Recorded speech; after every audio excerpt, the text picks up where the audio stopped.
Thank you very much, everyone, and a special thank you to the Society for asking me to give the talk. I always like to talk about Knockroe, especially in the area associated with Knockroe, County Kilkenny, and indeed the counties round about as well.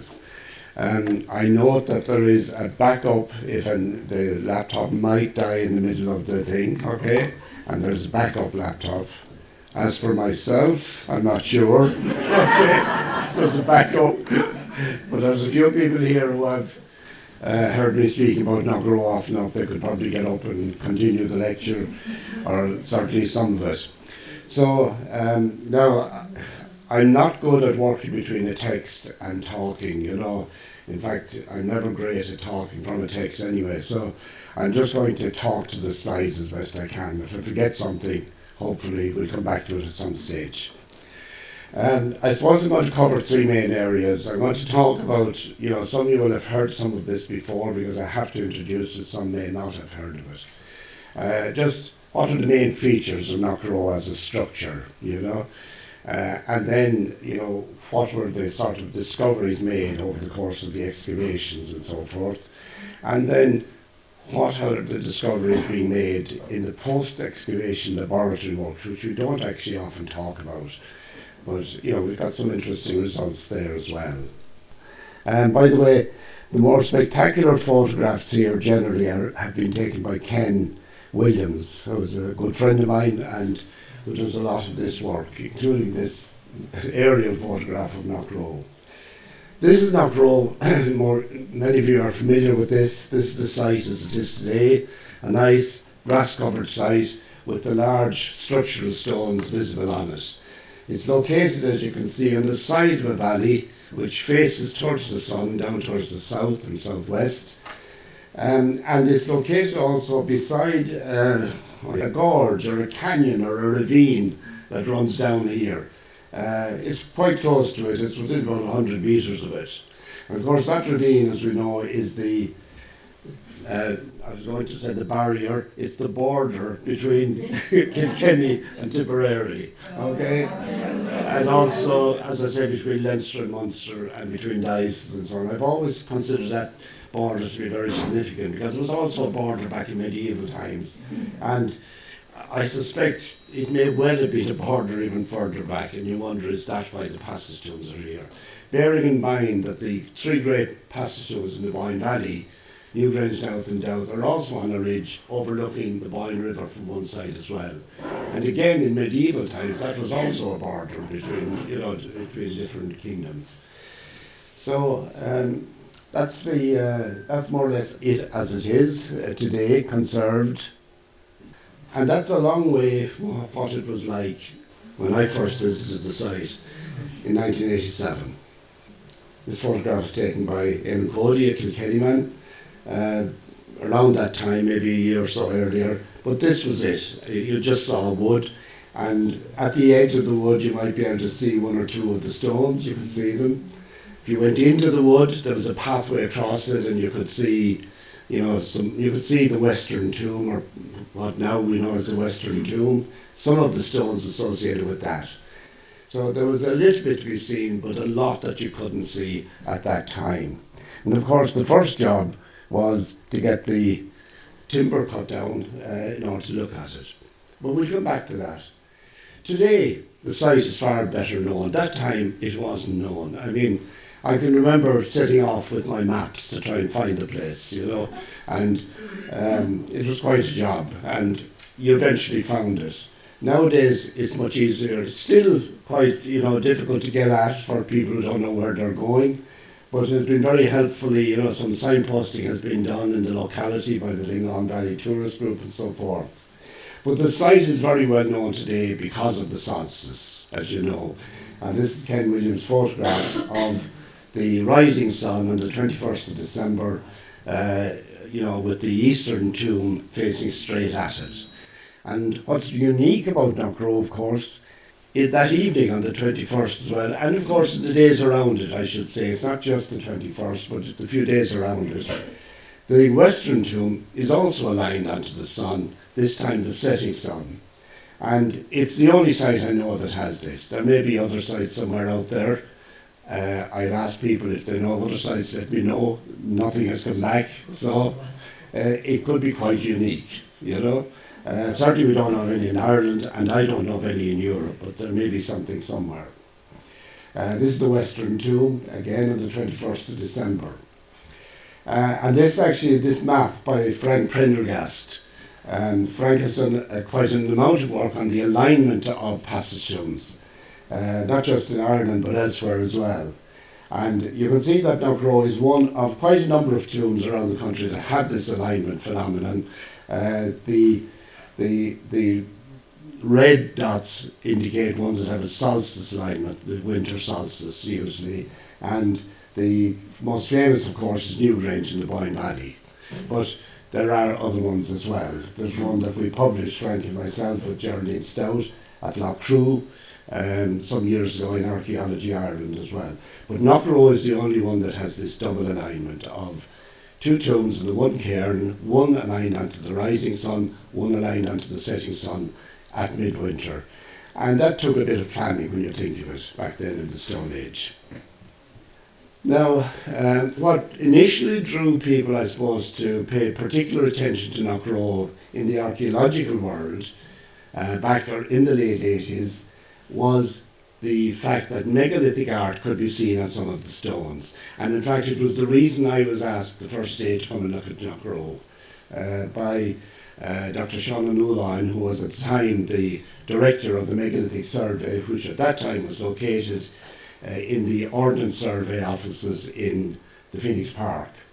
And I was asked to come down and look at it. As you can see, the artwork, first of all, is over 5,000 years old.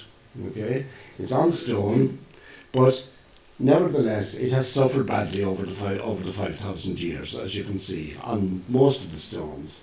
It has become almost impossible to see except in the most perfect light. Many people go down and they miss most of the art. They don't actually see it because you need perfect light to see it on most of the stones, certainly most of the curbstones. And the stones in the East Tomb, for example, it's hard to imagine that there are about 10 or 12 decorated curbstones, and there are 10 or 12 decorated stones in the Eastern Tomb, and most people would only know of the art in the Western Tomb and maybe one of the curbstones in the Eastern Tomb, which is particularly distinctive.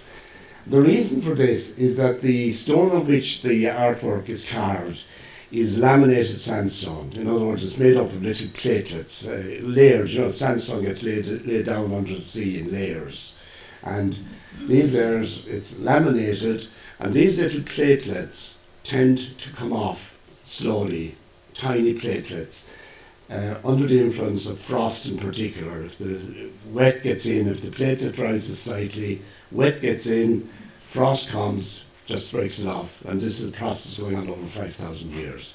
And of course, now that the site is exposed and the trees have been removed, this is likely to be more, probably even more, taking place even more so. So this is an issue. The conservation of this is an issue.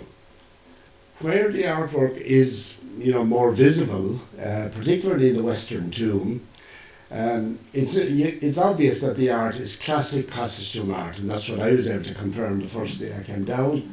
See a spiral here, and just curvilinear motifs, the classic kind of things you get. Some serpentiform lines on one stone, and it's classic passage tomb art, but the range of motifs is quite narrow, allowing for the fact that there are about 35 decorated stones at Knockroe.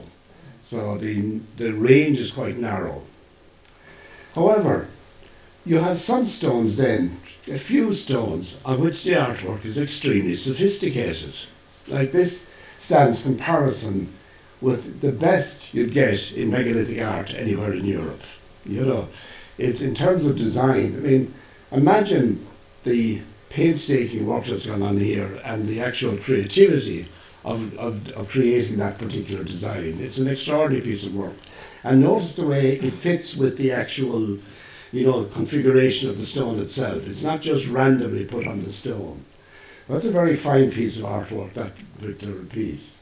The best parallels for it would be at Knowth to a certain extent, But I always think of Gavrinis in Brittany when I see this. Now the artwork there is of a much more formal nature, but there's something in common with Gavrinis when I look at this, and with one or two other sites in Brittany as well.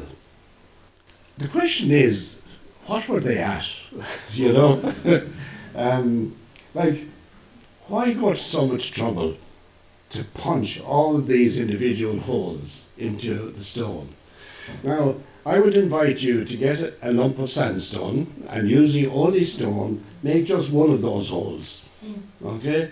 There's an enormous amount of work involved. So why have they done all of this complete field of stones? Was it the individual hole that was important? Was it the number of holes that was important? Was it the way they're spread out on the stone that was important? Was it just the very act of making the hole that was important, you know? But it's important to point out that across from this stone, which is in the western tomb, there is another stone with cup marks. The only other stone, you know, with a number of cup marks on it, that occurs in the western tomb. And it's across from this. And that's something that happens elsewhere as well. It's known at Cairn T, at Knockroe, and it occurs at a site down in the south of Spain that I happen to know as well. So the thing is that there may be some significance in this pairing of these cup mark stones, or the fact that you have to pass these cup mark stones or something. But that's as far as we can go at the moment in terms of those.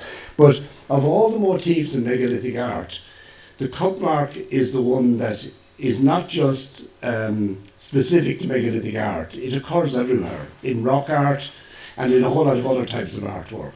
So it's a very common motif. But why go to all the trouble, as I say? And then there's a question of what does it mean, you know, or how did they come up with the particular motifs and so on, okay? Now there are 100 million theories, and I can tell you, being involved in this area myself, I have been subjected to a lot of them, you know, and some of them are weird, that's being perfectly honest. Some are actually very interesting. Some people have gone about it in all sorts of ways, you know, different ways. It has ranged from, this is a map of the monuments. This is serious, I've been in trouble. I've had a letter written to the Taoiseach about me over this. Not me specific, but as one of a number of people. This is a map of the monuments in the locality, okay, or on the particular hill. Some have suggested, not this particular one. Others have suggested it's the life cycle of the salmon. It's the river Boyne, the kind of waves in the Boyne, and they're replicating it. And it goes on and on and on. I got into serious trouble one day at Knowth, where I was working at stuff, and someone came along to ask me about it, and they asked me what did I think it meant. They asked me did I know what it meant, and I, being a Kerry man, I said, well, what do you think, you know? And I got into trouble because it was obvious that it was foreshadowing the coming of Jesus Christ. Right? So you can see that everyone has their own sort of interpretation of what it is. One suggestion that came up in the 1980s and sort of gained some traction is the idea that some of the motifs are coming from I suppose, mind-altering, people taking mind-altering substances and having kind of, you know, experiences, seeing particular sort of shapes and things like that, and replicating them in the art. This is a photograph I took last year of one of these, I think it's called what's it called, no, yes, yeah. Let's be more specific than that. But it's, you know what I'm talking about. It's something I gate, isn't it? Yeah. Anyway, this apparently has it affects your mind basically if you take it. Now, if you take too much of it, you end up dead. Okay. So don't experiment with this. Okay.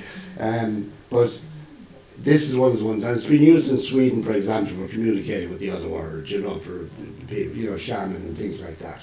So in other words, there are these substances that people can affect people's mind, and then to see shapes, and then some people think, well, that's where the art comes from. one of its great benefits is that it explains why the same shapes come up all over the world.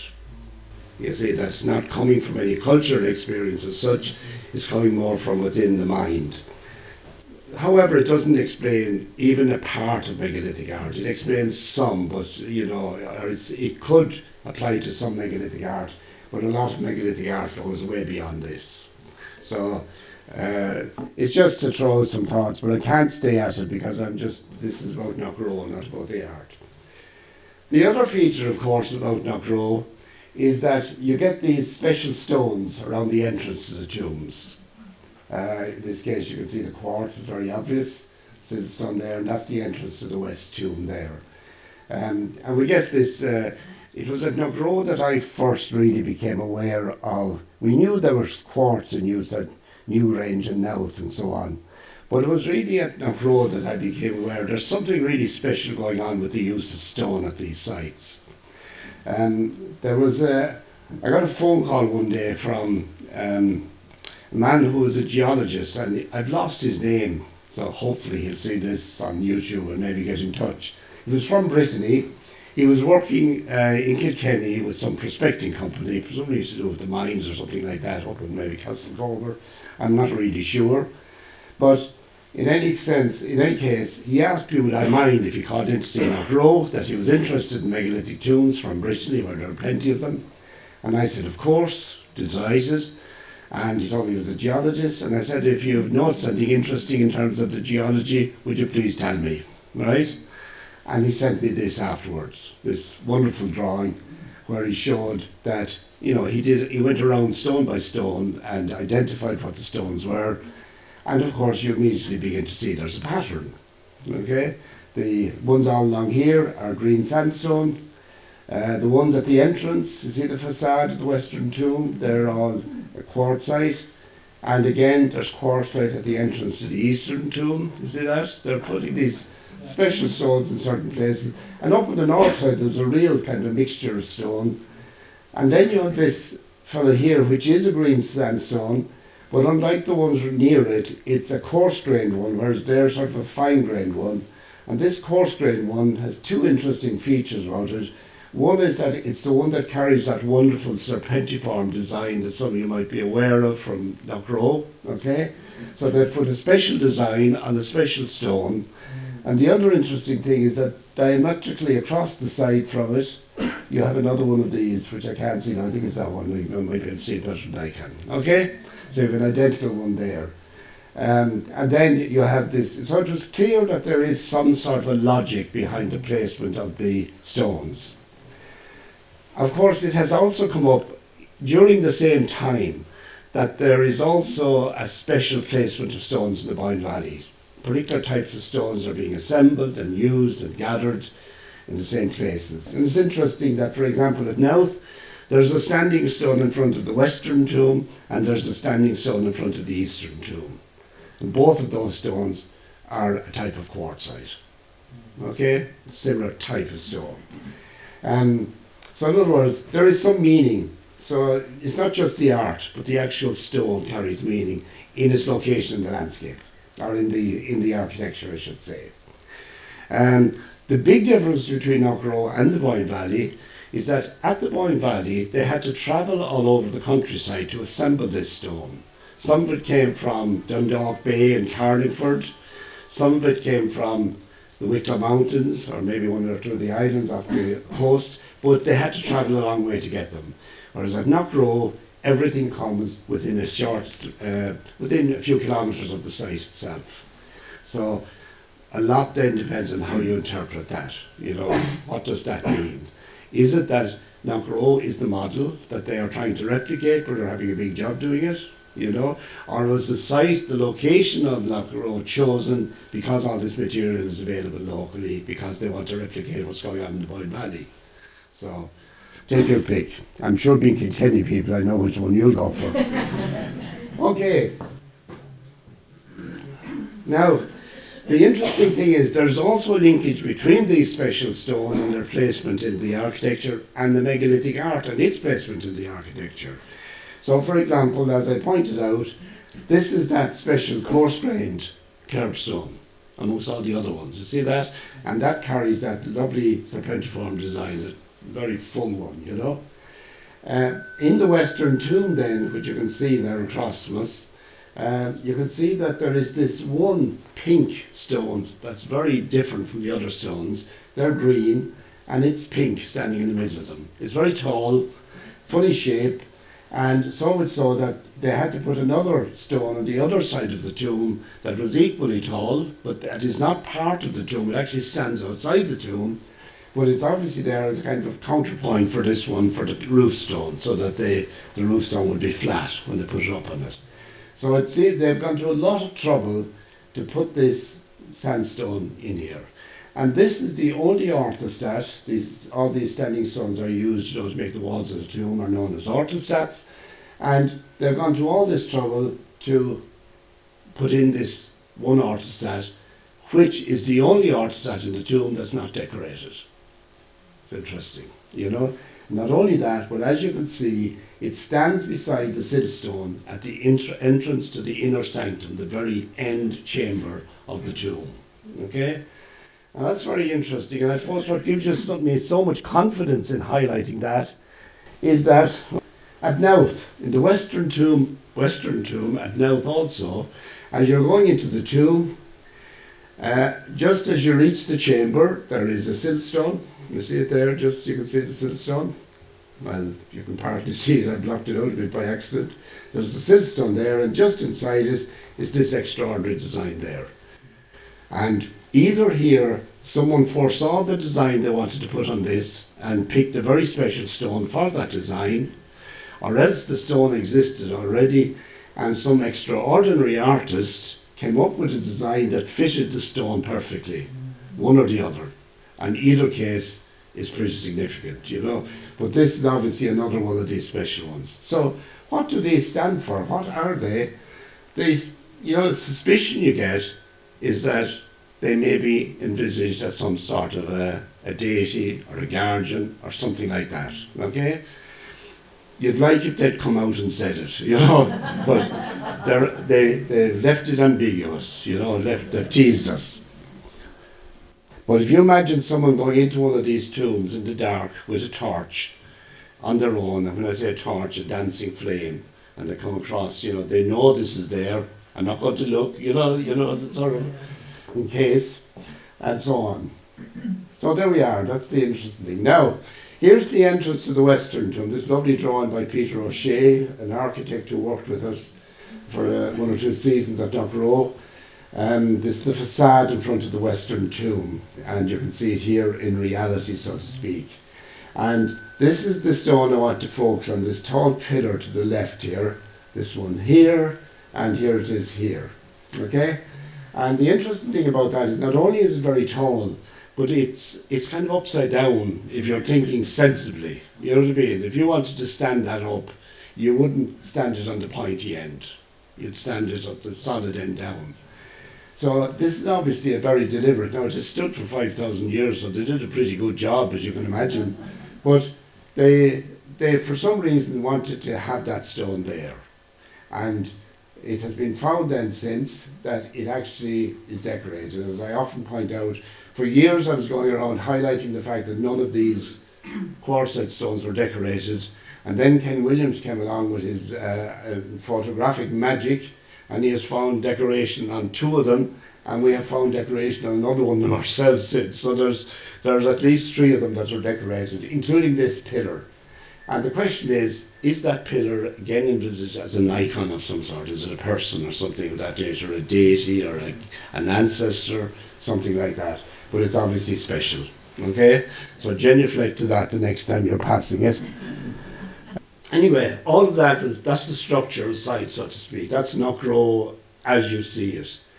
But then there was the archaeological excavation, which went on 1990, 91, 94, 95, and then a kind of a roundup in 2010, a 2-week quick job, initially designed to help the OPW, who were doing some reconstruction work, but also because we'd seen some little bits of cremated bone. Even though we thought we'd excavated it, more or less everything, there were bits of cremated bone beginning to come up from people kicking stones around and things like that, so we didn't think that was appropriate. So we was partly to clear that up. I went down with, I've always pointed out, I went down with one plastic bag and came back with 9 crates of cremated bone.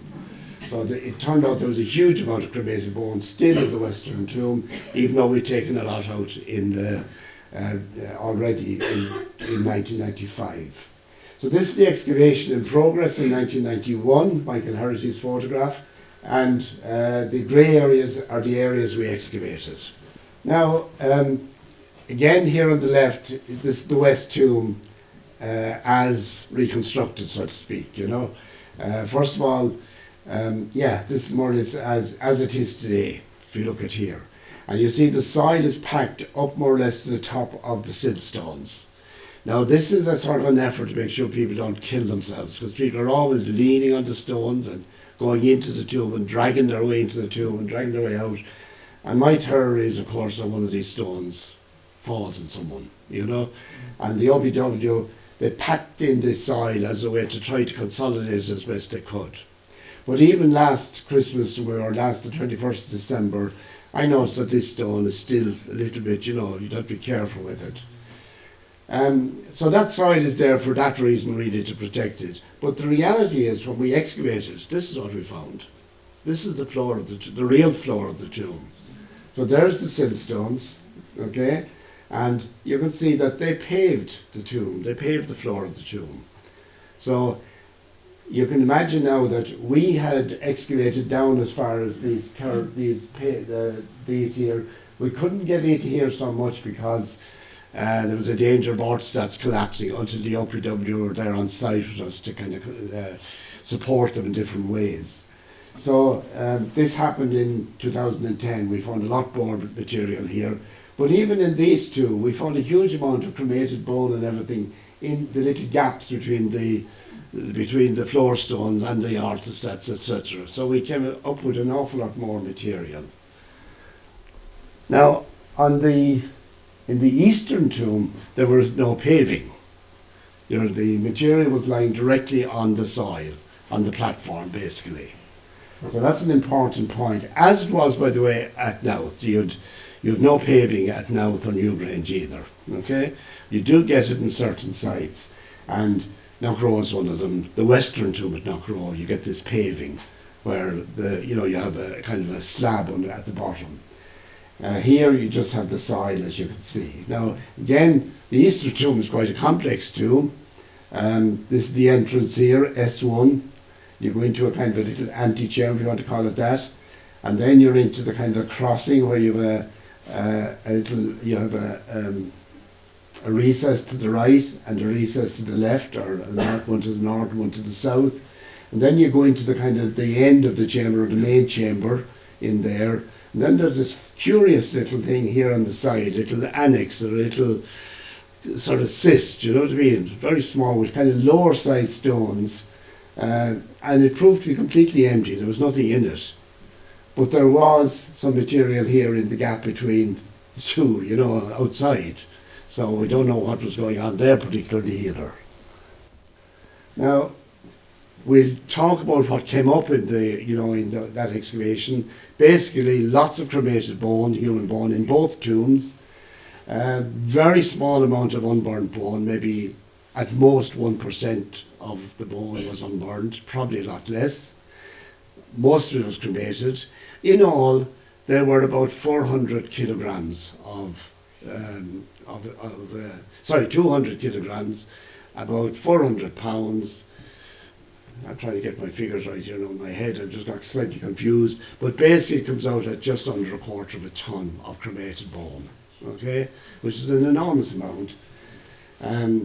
To make it worse, it's very fragmented. Cremated bone is fragmented as it is in passage tombs. Knockroe is the most fragmented collection has come up anywhere that we know about in the Irish context. Badly fragmented. And of course, not only is the bone fragmented, but all the little artifacts that are in amongst it are also fragmented if they're made of bone as well. So you get lots of little bits and pieces of artifacts. So a huge amount of work. As of sometime last autumn, Johnny Gilbert, we'll see in a moment, Johnny had passed 1 million specimens of cremated bone, looked at them individually. Okay, So, as you know, in the Western tomb when we arrived, there was a tree growing out of it, this thick ash tree, okay? And the excavation had to go on around that. Patricia Lynch, who was with us in 1995, she had to excavate. She was the only person who could fit in there, to be honest with you, and was supple enough to be able to bend down and, excavate, because you had to do it in sequentially. We had to excavate around it and gradually remove it bit by bit, and then lifted it out. Someone took it away to make a sculpture out of it, and I never heard of it again. So I don't know what happened to it. But that's the damage in the West tomb. In the East tomb, we're actually looking at where the stone wall of the laneway actually ran across the site. And you can see it ran straight across.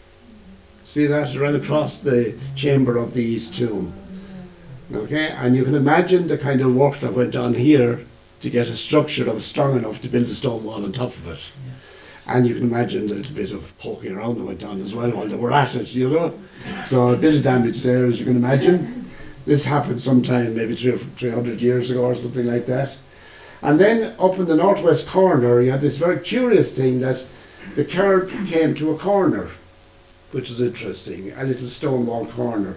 And there used to be a field wall running off from it there. So this is obviously rejigged around here as well, okay? And there were signs that the actual curb, there's the corner up there, and the curb probably went around here and a curve around here somewhere, okay, originally. Maybe these holes that we can see there are it, but they could equally be holes left by trees, so we're not sure. Trees that grew and died long ago. In spite of all that, there was all this cremated bone, some of it seemingly in fairly, intact masses within the tombs, both the East and the West tomb. So there was a lot of it here at the entrance to the West tomb, for example, spread around with quite a concentration there around in there near the entrance where that little scale is, and then lots in the tomb, a lot more in the West tomb than in the East tomb. And then, you can see it as it was, so to speak. There's context 216 in the middle compartment of the West tomb. And then this is between two orthostats in the West tomb. Like, we didn't know this existed until 2010. When we found that this went in and in and in, there was a lot of cremated bone there. And of course, with the cremated bone, lots of artifacts. The stone ones tended to survive, the pendants and the beads, but the pottery, of course, was shattered, and so also was the bone pins. Made them in fragments like this, little bits and pieces. The antler pins, likewise, were broken up. Also, it's worth mentioning that there was a lot less cremated bone in the East tomb than in the West tomb, but there was a lot more pottery in the East tomb than in the West tomb, for some reason. There were about, I think, 8 vessels or something in the East tomb, and maybe 1 vessel in the West tomb. So, for some curious reason, which I'm not sure about. This is Kerry Cleary, who helped to publish the volume 6 of Knowth. And Kerry is absolutely delighted with herself because she has just found a mushroom-headed bone pin in the site. This is at Knockroe, okay, in 2010. She's delighted with herself, as you can see, with good reason. In cruciform megalithic tombs, the right-hand recess tends to be the more elaborate. So at Newgrange, the right-hand recess is more elaborate. It has 2 basins, one on top of the other. It has a decorated capstone, all that. And the fella, do you remember this thing you might have read about it that was found there, who turned out that his parents were either brother and sister or parent and child? Well, that person came from the right-hand recess at Newgrange. At Knowth, it's in the right-hand recess that you get that beautifully decorated basin stone, and that the famous mace head came from as well, the decorated mace head. And of course, it's also very elaborate structurally. So it's not surprising when we were excavating at Knockroe that in the right-hand recess we came across the remains of a carrokeel vessel that had once been intact, but of course the stones fell in it and all the rest, and it was scattered all over the place. But in its original state it would have looked like that. These are ones that came from a closed context at the Mount of the Hostages. In other words, a place that wasn't disturbed from the Stone Age until they were opened in the 1950s. So they were there intact with cremated bone in them, in this one, the big one. little one was on its side amongst cremated bone. But at Knockroe, that's what we found, just splodges of what looked like slightly darker mud than the others, you know. But these were actually the fragments of this pottery vessel, which, you know, we've been able to reassemble the basal part of it, the base, you know, and lots of other bits of it came up as well. So this is the classic passage tomb pottery, known as Carrowkeel pottery. In addition, as I say, there were lots of other, especially in the Eastern Tomb, there were lots of other pottery vessels, and they seem to reflect a range of activity from around the time of the passage tombs, you know, before 3000 BC, right through the next few centuries, and then maybe after a gap, well, maybe not so much a gap, because there were some at the transition to the Bronze Age, with beaker and grooved ware material and all this kind of stuff. And then eventually these food vessels, which there was one of these in the East Tomb and one in the West Tomb, and these represent early Bronze Age burials. Now remember these masses of cremated bone that came out of the site. So how do you date the early Bronze Age burials here? Okay, you've got the pottery, and you know that's from around 2000 BC. So now let's find the burials associated with that. Well, which of the 1.5 million pieces of cremated bone goes with this? You can see the problem, okay? It's really potluck to find the piece of bone. So we know there were burials going on in both tombs, both in the Neolithic and in the early Bronze Age. In addition, mixed through the cremated bone were lots of little bits and pieces of artifacts. And probably the most, you know, the one I found most interesting occurred in the Western Tomb. We found pieces. This is actually a piece, another piece here, you can see. They're pieces of what was originally a decorated bone pin. And there's work being done on this at the moment, and they seem to have been maybe 6-8 inches long, you know, about that length. There are 2 or 3 of these in existence already. One is from Fornox. This is it here. You can see that these fragments, you know, if you were to put the pin together, it would look something like this. Okay, that also is about 8 inches long, 20 centimeters or so. And of course, there were 2 at Knowth, one of stone and one of bone, I think it was. I can't remember if it was a bone or antler. Okay, so Knockroe, you can see that the elements of Knockroe make it significant all the time. The artwork, the way the stones are used, the solstice alignments, and this special pin turning up there. Okay, it's a very special pin and it's rare. And there is at least one at Knockroe. We're currently trying to work out whether it's one or a couple of them that are there, because there's only bits of it there, you know. Now, there are 1 or 2 archaeologists here, I think, and they will recognise this, you know. When we went back in 2010, we found all of these pockets of cremated bone in the gaps here. You know, they were all taken out individually, taken back to the lab as bags of stuff, you know, where they had to be sieved and gone through in detail. And everything that comes out has to be bagged individually, because you need to be able to track where everything came from, you know, not just in terms of, you know, two-dimensionally, so to speak, where it happened in the tomb, but at what level it happened. This is important because of their use afterwards. So this particular piece here is actually a hair limb bone of a sub-adult hare. Okay. Now I was fascinated by these because there are a number of hair bones came from the Western tomb, but there were no hair bones in the Eastern tomb. Those that know about these things, I thought it was just that hares were using the Eastern tomb, but those who know about these things tell me that hares don't tend to go in a kind of a closed place inside the edge of a wood like that. They tend to find a place out in the open somewhere. Okay? So what's the explanation for these? And that raises the question is, are these ancient bones or are they modern bones? So we had to try and get radiocarbon dates. Okay? Now then we've run into trouble with that, I won't waste your time explaining it, but it's to do with the fact that it needs to be a certain weight to get a radiocarbon date off it. You need to have a second one from the same context, because otherwise the National Museum won't allow you to destroy this to get a date off it if you don't have a backup one for other purposes, if it turns out to be significant, you know, which makes sense.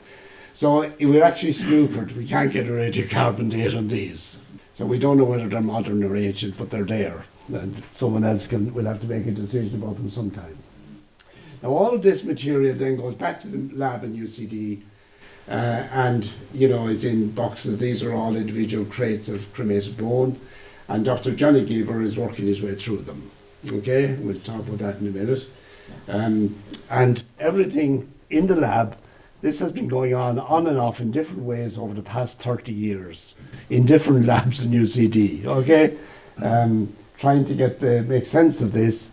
I've been working through it, trying to, you know, basically trying to write a text to kind of explain what's going on this site, trying to reconstruct in the lab what we found in the field. And of course, raising the critical questions then out of it. So here you have cremated bone, as you can see, and here there's cremated bone here. You can't see it very well because the shadows were terrible that day, but basically you can see the outline of a pottery vessel. Can you see that?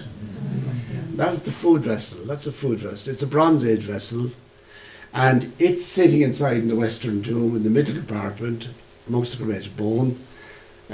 Obviously there was a lot of disturbance in putting in that burial, you know, amongst, as well as all the any other burials. But not only that, but that's been disturbed itself because it's been broken afterwards, you know. So it just in a sense sums up for you the sort of damage that has gone on in these sites. So there's the as found on the ground, so to speak. There it is, having been processed, sieved and cleaned, and trying to distinguish between different sizes of cremated bone, etc. And then picking out these fragments of artifacts which are made of animal bones and therefore have to go to a different specialist to be identified, because you will not be allowed, for example, to get a radiocarbon date on a piece unless you have got the identification of what it is. And it also has to be a certain weight and all the rest. And you have to know exactly where it came from. So I want to pay a tribute to Johnny Gilbert, who comes over from Edinburgh for a few weeks every so often and really gets stuck into this and has almost completed the job. He's within about 4%, I'd say, at this stage of completing, right? He thought he'd completed the last, but he got bogged down in this particular collection, which turned out to be bigger than he expected. But you can see the work that he's recording it, and it's only when he has everything in the laptop, so to speak, that he can start number crunching and processing and so on, working out roughly how many people, etc., whether he'll ever be able to come up with a figure on that. Before him, Patricia Lynch did a lot of this work as well over the years, but on a voluntary basis some of the time, and in between other things she got a lot of work done. But Johnny had to start from scratch because of the way he was doing it. But over the last 2 years he has got virtually through the whole thing, which is great. Then of course you get all these little things through it, as we were saying, and then everything, whatever you find, you have to know exactly where it came from back here and how it related to everything else. Ultimately, the question that comes up when you're trying to write a text is, what about the date? What's the time frame we're talking about? And you have to get radiocarbon dates. And eventually, we got funding from the Royal Irish Academy for 30 radiocarbon dates in 2 tranches, and the first tranche of 16 came through last year. Now, to give you an idea of this radiocarbon process, it took from the month of January to the month of July to actually go from deciding on the samples we wanted to getting the license to be able to send them to the lab. Okay? And a lot of work in that, toing and fro with the National Museum. You had to have the right weight of material. We had to pick samples that, you know, you have to ask the right questions. The sample has to represent a very specific layer of material. You have to know exactly where that came from, and so on. In other words, there's no way getting a radiocarbon date if where it came from is unreliable. You understand? Or if you're asking the wrong kind of a question or whatever.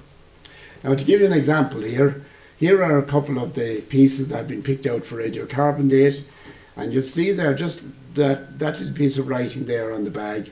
It says R temporal petrus, okay? The petrus bone, you know, the one here in the ear, right? And it's the right hand one. And again, this is the right hand one. And again, this is the right hand one. So it comes down to, you have to go for the right hand one. Why? To make sure that you're not dating the same person twice. Right? So it's that kind of detail has to go into it. Okay? Now, Again, when we put these forward, the National Museum came back with a query. What if these are needed for DNA analysis afterwards? And we had to point out that you don't get DNA where you have cremation, that that nothing survives, no DNA survives in a cremation. So we're allowed to get those dated.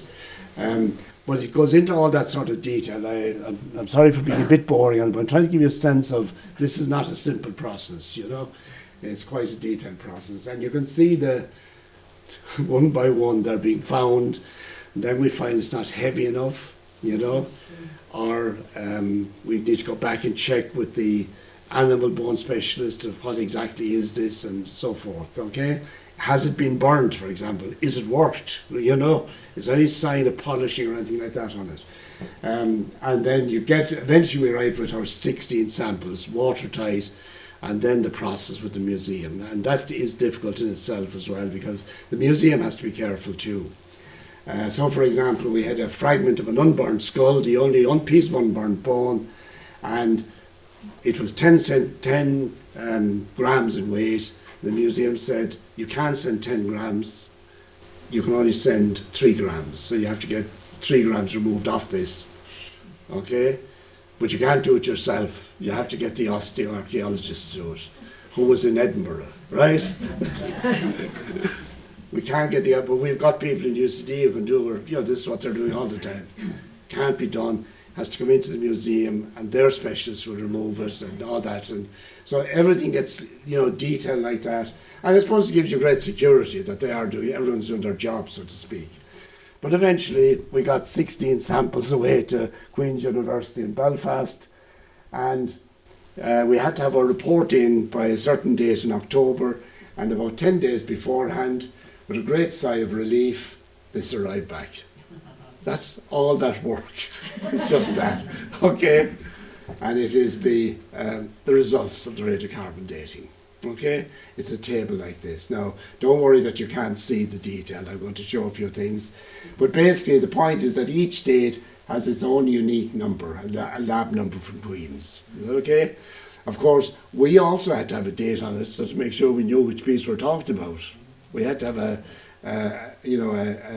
our own sample number as well, and link the two. So these are the dates. You can see they fall more or less under each other in the Neolithic, 3000, whatever it is there. So they're all just before 3000, except a couple of them, and this little outlier here, okay? And notice that one of the fellows there is a little bit earlier than the rest. We're just going to look at that now in a minute. Here it is laid out slightly in a more manageable way for you. Is that okay? What we've done here is every radiocarbon date is a probability. I'm not going to go into the technicalities of how it works, but you basically get back a calibrated date. It has gone through different processes now, a laboratory process and then a mathematical process. Is that okay? And you get back what's known as a probability. So you know that every date, what I've done here is I've taken the median date, in other words, the median figure, the middle figure. And we know that there's a 95% probability, 95%, not a certainty, a 95% probability that the date that particular person or animal lived was within maybe 20 or 30 years of that. Is that okay? There's a 95% probability of that. So it gives you a kind of roughly getting close to when they lived, And these are them here. These are the dates, the 16 dates laid out there. Okay, we'll just do a little bit of analysis of them now. Here on the left, I've divided them up into the East Tomb and the West Tomb. You can see that 6 of the dates are from the East Tomb. Sorry, it's kind of back to front. Is that okay? I wasn't going to go redoing it. The East Tomb there's on the left and the West Tomb is on the right. And most of the dates are from the West Tomb because, in fact, you have a lot more material from the West Tomb. And here on the right-hand side here, what we've done is the black ones are the ones that are from human bone, and the coloured ones, the red coloured ones, are from deer antler, and the little orange one is from animal bone. Okay? And it's just to show that, that they're not all the same thing, so to speak, and we do a kind of little mini analysis of that material as well. The deer are interesting, by the way, the deer antler, because red deer, this is really the best evidence for the existence of red deer at this time in Ireland, provided that they're not importing the antler, because it's only the antler we're finding. And the antler seems to have been very important because it turns up in all the passage tombs, but not elsewhere. So it seems to have been important to them. And the question is, are they making this from antler that occurs locally? So there's someone wants to look at this material in terms of the strontium and things like that, to see if they can work out anything from that. In terms of, was it local, did it come from elsewhere or something like that. But that's a study that takes time. Now, what's been done here, I've just broken them up just very crudely, and this is based on the median days. Remember, the little probabilities have a stretch in them, you know, so there might be a bit more overlap, but you can see it breaks into roughly 4 groups, okay? 2 of them are outliers. There's an early one here, okay, and there's a later one up here. This is the early Bronze Age. We happened to get one sample of bone that turned out to be early Bronze Age, okay? Just randomly, just at piece happened to be early Bronze Age. We weren't looking for early Bronze Age, we were looking for Neolithic in the particular situation, but the piece of bone we happened to get turns out to be early Bronze Age. And then you have a group between about 3,100 and about 2,000, what's that, 2,000, I can't read myself too close, 2,800 or something like that. So it's late Neolithic, you're later in the Neolithic. So in other words, you get this kind of, this fell off at the moment, you get this splurge of activity in this classic passage tomb date around 3,200, 3,000 BC, around that period, which is the classic passage tomb date. But you get a continuation of burials going into the site after that, over the next few centuries, then a gap, and then the early Bronze Age activity again. And then there's this fella, okay? Because he's very interesting. First of all, that's the unburned, the only piece of unburned bone we sent for dating, right? An unburned human, a skull. And he's a couple of 100 years earlier than any of the other, unusually early. Now, if you look at the radiocarbon dates from Knowth, there's also 1 or 2 early dates there. And again, you get this gap then, and then the main group, okay? The ones at Knowth are unburned. Are burnt, or cremated. So we don't know, is it that there's some kind of a foundation burial going in or something like that? Or has someone like a saint from the 16th century been brought into the tomb as the first burial of, you know, or something like that? Or the king, you know, because the king's ancestors or followers are being put in that know what's this one doing? We'll see there's something even more interesting about this fellow in a second. By the way, I love this painting, okay? Credit to the Lingon Valley Tourist Group and the people associated with them, and Bettina Norton, who painted the painting. You know, I think it's a lovely, it tries to capture how Knockroe might have looked, you know, back in the Neolithic. Now, we've no idea if it looked like that, because we've no idea what was the state of the cairn back then. There was a lot of disturbance at Knockroe, as I say, because of the building of the wall, the trees, all these other activities that went on. Not to mention the people in and out of the tomb, burying things and, poking around, whatever was going on over the millennia. But we did find cremated bone, as you say, and you would expect, ultimately, like your desk, that the latest stuff should be on top and the earlier stuff should be at the bottom. Isn't that right? The layering, stratigraphy, okay? Now, that's what you'd expect. So the earliest date should be down here, the latest date should be, and if you've got a piece of bone up here, it should be the latest. Do you know what I mean? Roughly, that's the theory behind it anyway. Now this here on the left, don't worry about the individual numbers. This is every layer, every little lens of material that you excavate on the site is given a unique number. It's called a context number. And these are different contexts. And these are the contexts we excavated in 1995 in the West Tomb, inside in the tomb. You can see the inner compartment over there at the far side. Of course, I keep forgetting I have this pointer. The inner compartment, the middle compartment, the outer compartment. Not much of this was excavated, as you can see. It was only a little bit, you know, we left most of it after us. But we thought here, we went down as far as the slabs at the bottom, okay? And what's under them is actually the platform. That's why we have that number there. Is that okay? So it just shows you more or less, so the slabs. And we thought that must be the end. Well, we better not take them out anywhere. The whole thing fall in on top of us. So that's where we were then. And then we came back in 2010, and it was found that all this material was to be found down the sides of the slabs, okay? And in between the orthostats, we went in there between the orthostats. In other words, and of course in the outer compartment here, the Board of Works were able to, the men were able to kind of support the orthostats with straps and so on. And then we were able to take away the stones that were stuck between them, which we thought would cause a collapse, and we took them away. But we took them away and we excavated this area and found more and more bone.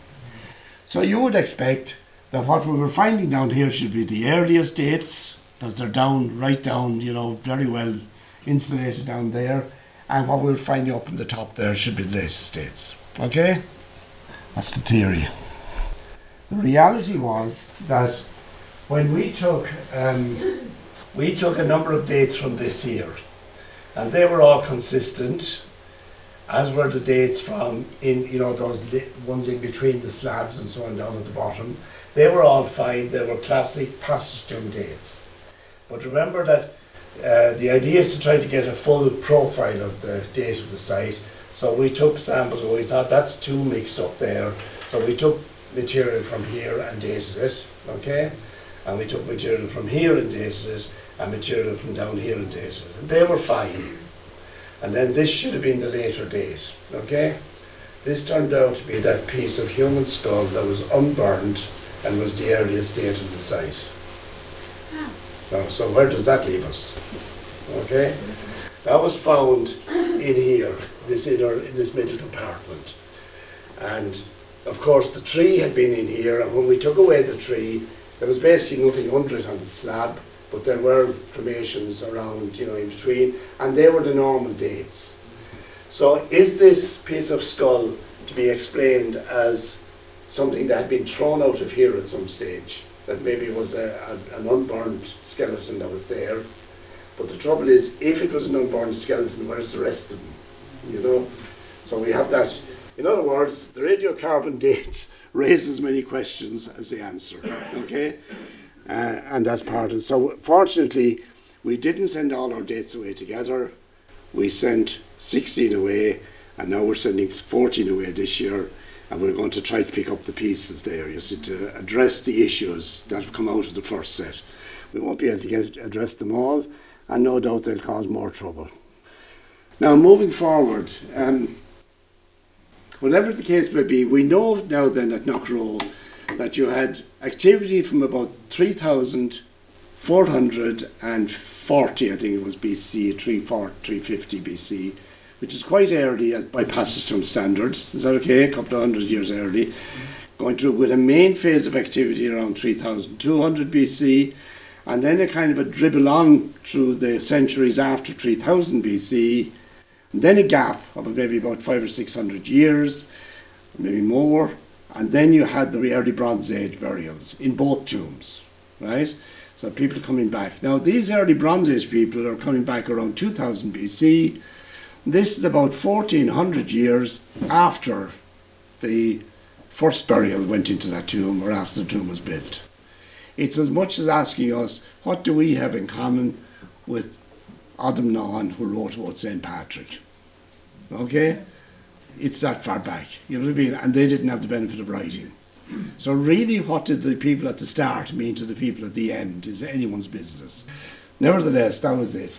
And now Knockroe, seems to have gone quiet. We haven't found any evidence.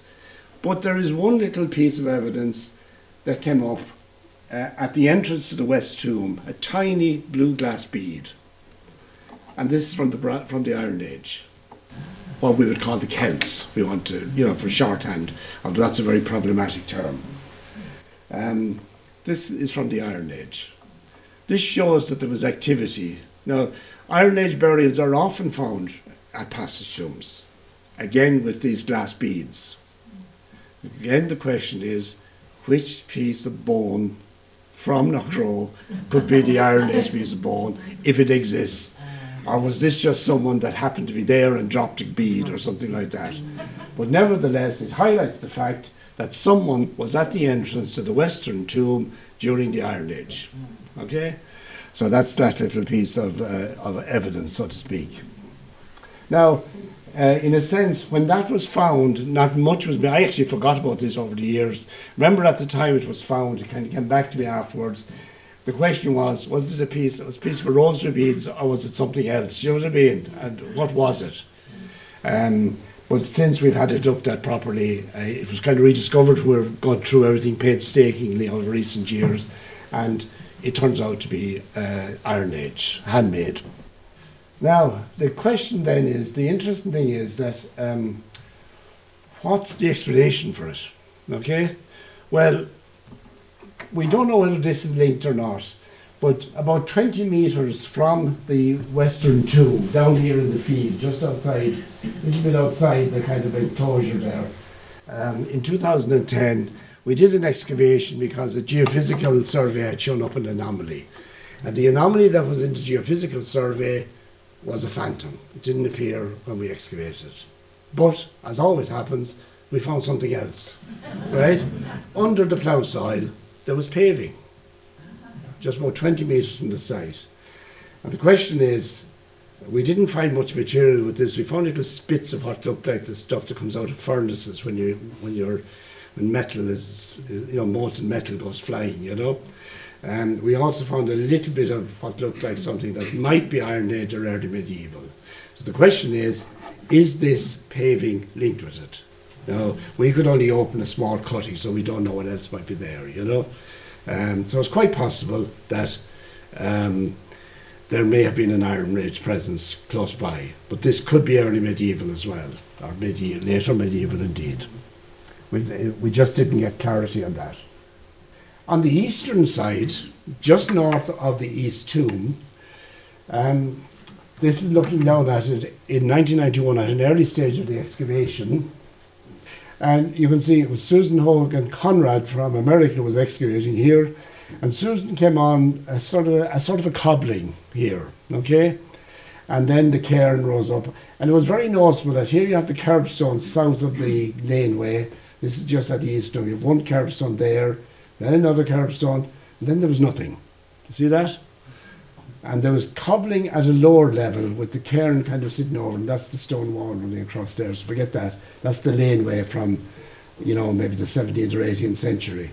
But here's the cobbling, and then the curbstone. Now on this side, that cairn has been taken away there, okay?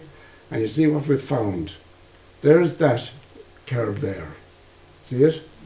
See how high it is? And the cairn has now been taken away, and the remains of the other curbstone is there. But it has been truncated. The top has been knocked off it, and you can see that a lot of walking has taken place across it at some time in the past. It's shiny, you see that? It's smooth and shiny. It's like a doorstone. It's been walked over repeatedly by humans or animals or a mixture of both, I have no idea. So what does that represent? Is it a predecessor of the modern pathway? When I say modern, the one that was there when we went to the site, that had been there since certainly the maps in the 1830s showed that pathway, so it was there before that. So the question is, what was going on here? Is this linked with the cobbling on the other side, down the field on the other side? Were they walking across to that cobbling? Were they walking, what was going on? We don't know. Or is this linked with the name, the Coshel? Remember, the Coshel means a stone fort from early medieval times. Why has it got that name? That has intrigued me from day one, Okay, now I'm aware of time, so my apologies. Now, I've just done this very crudely to show it to you. This was it as it was found in the late 80s. And as I say, that's when I showed you that photograph out in the field, from out in the field, you can see these few stones here. and it was possible to plan this much. There was uncertainty. There seemed to be a tomb here, but we weren't sure of it at that stage. But there were enough stones to indicate there was. You could see the curbstones here, see the west tomb, and then the laneway, and then up there was a bit, well, there were lots of trees, remember, a lot of rubbish and so on up here. But when you went out in the field, you look back at the site, you saw that this curved around here like that. So there was great excitement in 1991 when the students from UCD and elsewhere came down, and we decided we were going to take down that wall and check if the curb was under it. Okay? And you can imagine the excitement as the curbstones were revealed one by one. Here's the wall, built more or less on top of the curbstones, you know, half on top of them. Huge excitement, especially as all of these curbstones were known to be decorated. So what treasures were we going to find? Nothing. Okay? So it was excitement, and then it went flat. Okay? There was no megalithic art up there, except for one stone. The story of the site goes on. You know, it was the building of those walls, then the demolition of those walls, the rerouting now of traffic around the site, the excavation of the site, the conservation of the site, and on into the future. Knockroe is not something from 5,000 years ago. It certainly began there, but it has a life story that has gone on since then. And that's the story we're trying to unravel, you know, back in UCD at the moment. But you can see that each piece of it is quite painstaking. One of the things that was found, you know, there are many individual things. In the northwest quadrant, for example, in the cairn, there was a bone found, which was collected and, you know, itemised and bagged and all the rest. But it's only in the past couple of months it has transpired that that bone is the radial bone of a golden eagle. Right? Now again, what date is that? It's the only bone of a golden eagle. Would the museum be happy to let a little bit of it be, you know, because it has to be destroyed. Now the labs are great. Any piece they don't use for radiocarbon dating, they'll send back to you, you know. If they don't use the full sample you send them, they'll send it back to you. They need 2 or 3 grams. If they don't need all of it, because it depends on the amount of collagen in the bone and things like that, if they don't send it all back to you, or if they don't use it all, they'll send back the pieces that are left. So they're very good that way. But the museum obviously is careful. So the thing about our golden eagle is it could be modern. You know, when I say modern, it could be for the last couple of 100 years. It could be more ancient. The trouble is, to find that out, you'd have to get a radiocarbon date. To get the radiocarbon date, you have to lose some of it. So you can see the problem. Okay?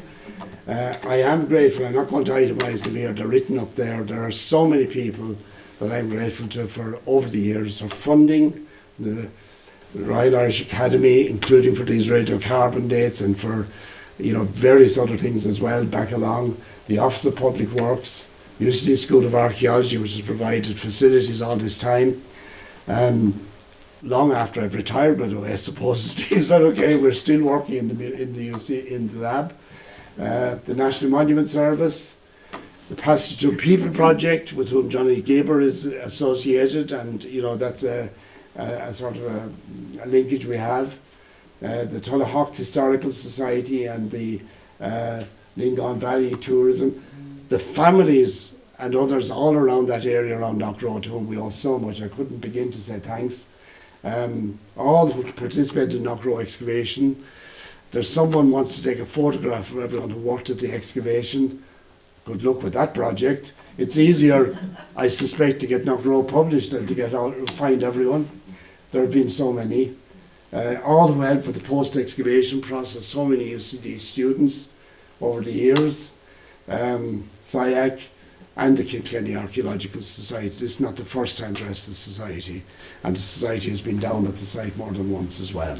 So there are many people to thank, and the story of Knockroe, we're gradually getting towards publication. I know people get sick of me saying this, but we are getting there slowly. Is that okay? We'll get there eventually, before I get dementia or something like that. Okay, so thanks very much, everyone.